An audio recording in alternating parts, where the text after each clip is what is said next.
Some really great insights and speeches today. I really love the idea of striving for something that's unrealistic. Let's see if we have our judging panel here. Yeah, here at least some of them come. So Ilkka is still here, Vili, and then we have Hekla somewhere. Oh, great.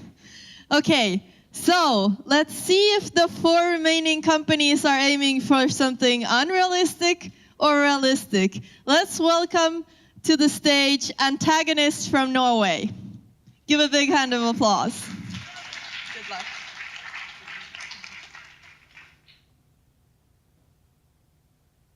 I'm an antagonist. I am the bad guy in your story. I operate in the space that investors normally don't want to touch, but this is why you should. In a time when it seemed like everyone was flocking to mobile, we saw it as a crowded market and instead looked for something that we felt that we could create some success with, that we could build on. That market for us is basically story-driven games. Because as it was brought up by the president earlier today, Nordic people, or Icelandic in general, and Nordic are storytellers. So I spent, together with my co-founder, 3 years in school, headhunting some of the best people in the school, but selecting to build on strengths and weaknesses among them, but also the personalities that mesh best. The result is a team that has an amazing work environment and that can create amazing games together. The project that we're working on right now is Through the Woods. Through the Woods is a third-person, narrative-driven horror adventure game set in Norway. And the aim of the project is to make you afraid of the forest again. The best way to explain the game quickly is saying it's Gone Home meets Alan Wake with a little bit of amnesia in it. In the game, it's very inspired by Norwegian forests. It's set in Norway. In the game, you play as Karen, searching for her missing son. And she has to make it through the woods, both physically and emotionally, to find out what happened to him. The story is told through a dynamic narration system. With that, we mean that there's an interrogation going on in real time that you never see. But you hear it all asking the question, what's happening? What you see on the screen is actually happening in past time. So it's an interesting way for us to drive the story forward, but also lead the player in the right direction if they're walking the wrong way.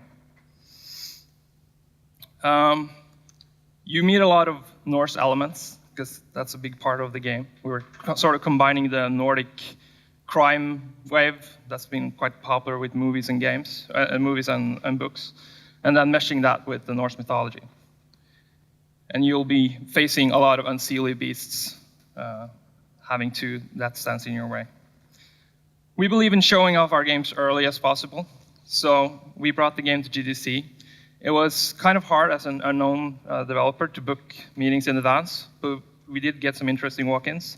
But even more is just the attention we got from everyone else and just the feeling of knowing that you're working on a game that people really enjoy. So what we're doing right now is that we're building this game as lean as possible and focusing on releasing in Q1 next year. And from there, we'll scale the projects and try to build more engaging experiences. Thank you so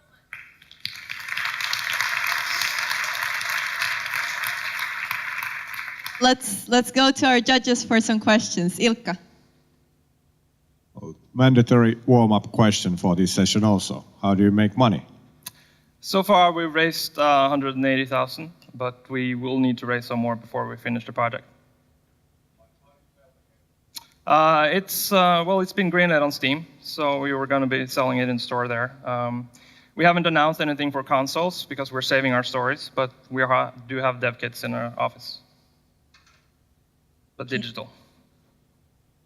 Can you tell me a little bit more about how you interact with your customers and how do you know that you are developing the best game? Could you repeat the first How part? do you interact with your customers and how do you know that you are developing the best product? Sorry, I couldn't hear. Sorry, you talked about that the product has got very good feedback from Yeah. customers. Yeah. I'm just wondering how do you know that and how are you interacting with your customers? Well, How? as I said, we're bringing the games to as many expos as possible and just seeing how they react and play it. We do a lot of active test sessions with a lot of other studios in Norway. So as Nordic Elves is a very open environment. So we see how they play it, and also, of course, we ask them questions, but the most important is seeing how they react and what they get frustrated about and stuff like that. So where are you right now? I mean, launch dates? As I said, we're looking at Q1 release next year. But it's been developed, it started as a bachelor thesis a year ago, and then we started developing it full-time from June. So we have a quite good vertical slice. I have a prototype with me that you guys can test if you want, or if you want to try it in a more environment at home, I can supply you with the build here. Thanks. Okay, great. Give a big round of applause.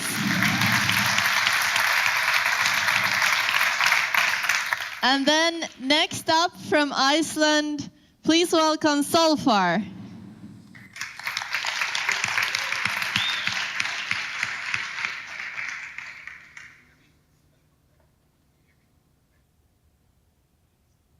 I am a total sucker for VR. I became a sucker for VR back in the mid-90s when I actually worked at Oz on the first wave of virtual worlds and 3D virtual applications. But I really got religion when I visited Oculus's offices about 18 months ago and saw the Valve Room demo, which was the prototype for what is today the HTC Vive and Steam VR. I understood that the technology was really coming this time, that we would get true presence and deep immersion. And I became even more convinced when at CCP I worked on the commercial partnerships with Oculus and Sony for Eve Valkyrie. I could see that the content, the killer content that would really make VR real was coming. But I also saw a big opportunity and a big gap in the market. I kind of understood that we have a gap at the moment between the big AAA publishers, who are too big to fail, as David called them this morning, and the enthusiast or hobbyist developers who are all developing on DK2s at the moment, but don't really have the AAA quality and the production background to actually deliver AAA VR games at launch. So we set out to create a developer and publisher that would make AAA games for VR, filling a gap that we see in the market, and hopefully finding our platform-defining moment in the next few years as a developer of VR games.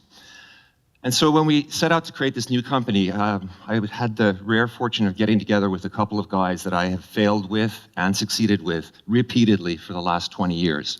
Kjartan and Reynir, who were the lead game designer and the creative director for EVE Online back in the day, and are just some of the most talented developers that I have had the pleasure of working with throughout my career. So we had one more go back into the deep end together. We know a couple of things about how to make games operate and drive the partnerships to make them commercially successful. And we're tackling a market that is about to take off. If you look at the numbers, by 2018, according to Gartner, this will be a bigger market from an install base perspective than the PS4 is today. It will be a reasonable market from a revenue perspective, but critically, 3/4 of that revenue and the content will come from games, from core gamers that are the early adopters, that are the most interesting tip of the spear in terms of this market, and that's the market that we are going after. And of course, the platform holders, the Sonys, the Valves, the Oculuses of this world are all seeking killer content because they know, as we all know, that without the killer content, the technology actually doesn't matter. And of course, in this fight to find the killer content, there will be winners and losers. I would posit that the AAA publishers will be too late. They'll sit on the sidelines, they'll try to be fast followers, but in that gap, there is an opportunity for new startups and new companies that can become that tip of the spear and find those platform-defining moments. So what we're setting out to do at Sólfar is we're setting out on a journey. We're trying to create the games and the experiences that deliver true presence, that deliver deep immersion, and consequently drive the emotional resonance and the visceral kind of emotion, the feeling of living in the world rather than staring at it, that we think is just going to be the critical success factor going forward in this market. We're going to do this by innovating on interaction design. We're innovating on game genres. We're certainly innovating on storytelling and, of course, the online multi-user component over time.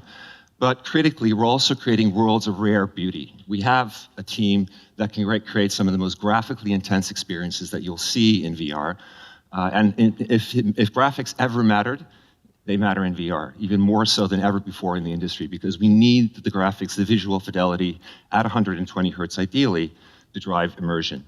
We're a fast, focused developer using Unreal 4 to save time and money in our development, working with world-class partners, and we're publishing online, driving revenue at an average of $20 ARPU online. And, Thank you, Thor. Let's and I'll leave you with the rest trailer. for the questions. Thank you. So let's hope that Willy has the question that you just wanted to answer. Okay, fine. So he's not going to ask you anything. Hekla. You have a great team there. Can you tell me about your marketing expertise? Do you have any people there? Yeah, so before I joined CCP, I was with a developer in London called IdeaWorks 3D. We actually did quite a bit of development in mobile gaming, did some marketing back at Oz back in the day. I mean, principally in the early days, we're going to be doing this through our partnerships. We know that good content will be scarce in the launch windows of all of the platforms. So we know that we can strike the partnership deals with the companies that are driving the platforms to get the right type of merchandising, the right type of retailing, basically, for our initial projects. But of course, we'll hire and this is one of our key hires next year, is a chief marketing officer as we see the market begin to take off. Where do you think that you're in 12 months? In 12 months' time, we'll have raised our seed round. Hopefully, we'll do it a bit faster than that, but we definitely aim to have our first 2 games out in market on all of the major platforms within the next 12 months, and then continue iterating at a rapid pace from there. We're developing each game at a budget of about $500,000 at a production cadence of 6 months, so we're going to be very fast, we're going to be very experimental, and we're going to find the fun in VR very quickly, and that's what we'll be doing certainly over the next 12 months and beyond. You said also that you're a publisher at the same time. Is there something cooking on that side already? I'm sorry? You said that you would be publisher also. Yes, we'll be self-publishing our titles, absolutely. I mean, I think as we saw from Colossal Order, and we've seen from certainly companies like Supercell and CCP, to self-publish these days, if you're a digital publisher, is something very different to what it was when you needed to get a publisher for financing and distribution. The team that you build up for marketing and sales is something that we can find. It's harder to find the creative developers and the ideas. I can build a team with these guys that get the marketing side ramped up as we need it and as the market is actually taking off. How many are you today? We're 6 in the office now, and the 7th guy is joining us in a few weeks' time. Okay, thank you so much. Thank you. Give a big round of applause to Sólfar. And next up, we have the Swedish guys. So welcome to the stage, Poppermost. Thank you. Hi, my name is Alexander Bergendahl. I am the CEO of Poppermost, a 12-man unit from Stockholm. And today I'd like to talk to you about action sports games. There have been many iterations of them over time, but we felt that they've never been done correctly. Everyone's familiar with action sports. What most people don't know is that it's a huge industry that's constantly growing and is increasingly viral. Lots of content is being produced on the web around them, and a lot of it is, I'm sure all of you have seen a lot of these viral videos. Most of you recognize the logos up on screen, some of them at least, and how important they are on YouTube and a place like that. So these sports are huge, but there are no games for them. There are games for football, there are games for basketball, but there are no games for these massive sports with a massive online community. So we want to fix that. And we don't want to just fix that by making a game, we want to create a platform. And this platform is called Amplitude. What this gives you is 4 different areas where you can interact with the action sports world. You have the games, which I'll get to in a bit. You have an area to share content from the game that you've created through our replay manager. You can also share your own action sports experience that you record with your GoPro. You can buy content, virtual content for your character in the game, but you can also be sent to the e-commerce pages for these different action sports brands to buy online. And then you can watch events taking place in-game through Twitch streams and whatnot, or through the actual action sports world where they're already all online and hugely popular. So the game, that's the important part. That's where we're starting. There are 4 worlds. They're all open world, and they all house different action sports that each take place in these environments. We have snow, we have street, we have surf, we have sky. They're free to play, so anybody can access these worlds and enjoy them as much as they want. The free-to-play aspects are customization, customizing a character with over a dozen of the biggest brands in the sport, competition, taking part in events, real events, and then creation, allowing you to place props in the world and create a sandbox experience. We started this off by creating Snow, the first open-world winter sports game. It's a massive open-world mountain. We've partnered with over a dozen of the biggest brands. You name them, we probably have them. We have the athletes, and we also have the trendsetters. So where we are today, we launched on Steam Early Access in late 2013. We have about 100,000 people either waiting to get access to the closed beta or already have gotten access through the Steam by buying the early access. We've generated over $700,000 in revenue and raised about $1.5 million through angels and VC. We launched on PS4 later this year, and we're already starting to work with Oculus, Morpheus, and Vive when we get it in our hands. Thank you very much.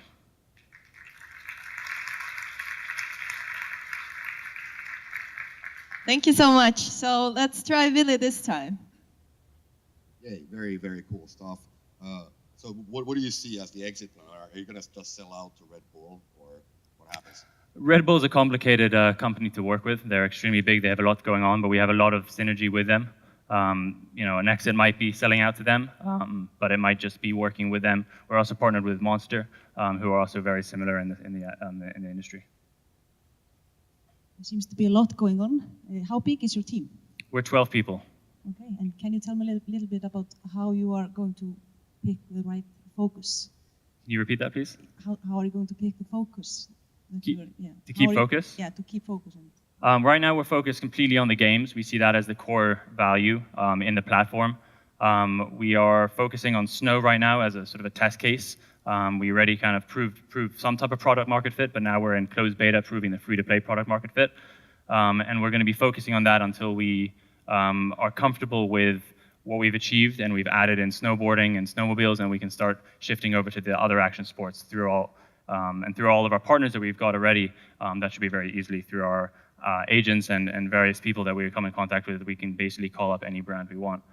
From there, we'll then, once we have 2 games, we can then start looking at this entire platform. And that's when we'll definitely have to put a lot of time into making sure we can still focus on the quality of the games, but also expand to create an entire platform of content. Okay, so thank you so much.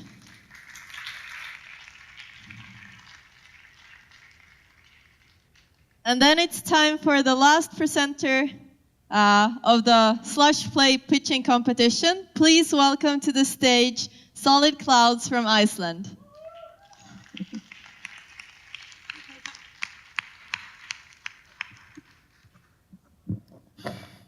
We, the founders of Solid Clouds, love playing strategy games. There's something about the long-term planning. There's something about the long-term planning, the plotting, the scheming, and the competition, the betraying, and the friendship that really gets us. We have been playing strategy board games for over 25 years. Then moving into playing through mail, then email, and then finally straight through on a web browser. And it was a revelation for us. All of a sudden, we could play with thousands of other players whenever we wanted to. But something vital went missing from the old board games. The map. The map went missing. The map should be the central focus of the game. You're always looking at your position in the game in relation to other players' positions. Is the red alliance winning, or is the blue alliance winning? The map should tell you. But with new technology, we are going to bring back the map. We are creating a quality gaming universe where players will get a lifetime's worth of gaming fun, and where players from all over the world will meet, connect, and form friendship over a shared passion. Here, you see Prosper. This is a real-time space strategy game, played on a huge map. The map has 1.5 million hexes, and the map is totally interactive. The players can zoom in and out with ease, and nothing like this has been done before. The market that we're aiming for is worth about $600 million US, and the growth last year about 70%. The solid team. This is an A team. The programmers are young, hungry, and extremely talented. It has been their lifelong ambition of creating something spectacular. The co-designer of EVE Online, Hrafnkell Smári Óskarsson, is our producer and our chief game designer. This team is a team that will go all the way. Thank you.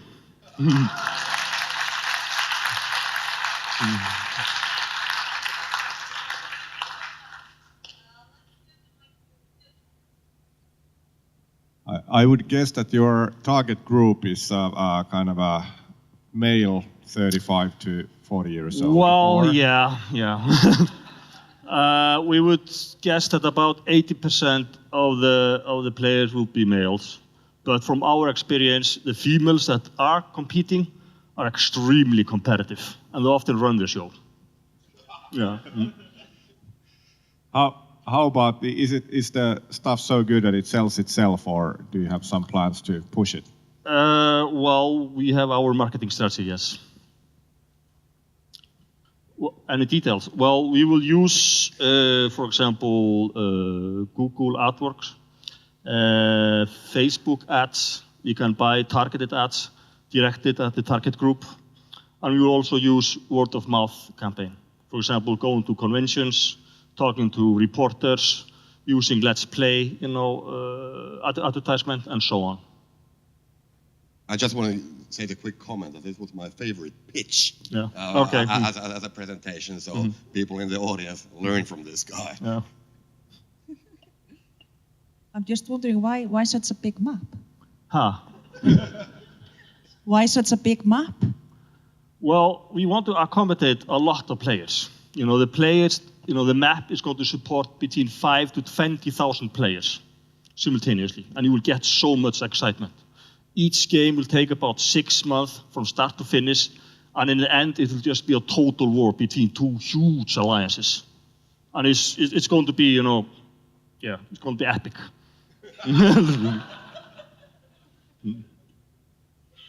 Okay, thank you so much. Okay, thank you very much.